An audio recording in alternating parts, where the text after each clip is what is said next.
Why don't we put this in context? Two dissenting votes. How big of a deal is that? Well, as you point out, it hasn't happened since 1993. But on the other hand, both Bowman and Waller have been indicating that they wanted to have a cut at this meeting.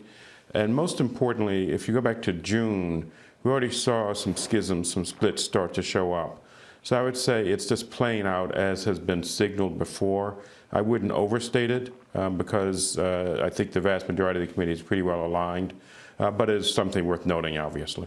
All right. We had a guest on earlier mentioning the potential market-moving events coming up. We have PCE later today and the jobs report tomorrow. PCE is interesting because the headline shows, at least the estimates show the potential for an uptick of a few basis points. How meaningful is that for the Fed? Or does the jobs report, does that overshadow anything else? No, I think they're roughly equal. If you listen closely to what Powell had to say, he said right now inflation is still running somewhat above target, and the labor market looks like it's roughly in balance. And therefore, a statement he said is that maybe restrictive policy is where they want to be right now. He also said something else really important, which is if it looks as though the risk is leaning towards labor market weakening, that might be the signal that it's time to cut.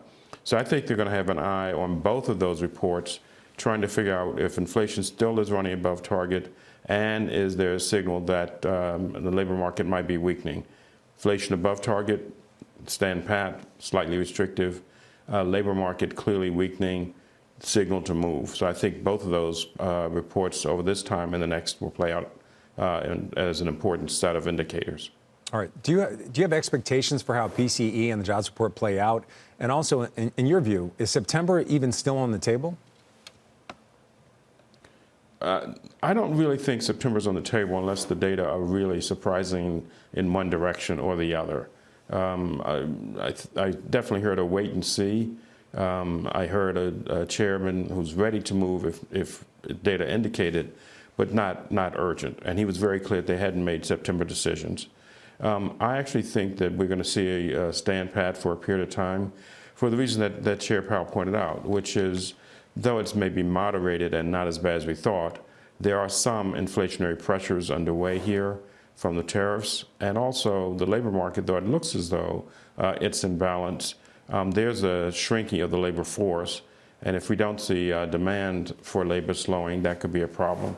And the final thing to recognize, as something you've been talking about, markets are doing very well. And so financial conditions, as we call them, are actually right accommodative. So I think September, a wait-and-see month, and wouldn't surprise me if we don't actually get a cut or two cuts this year.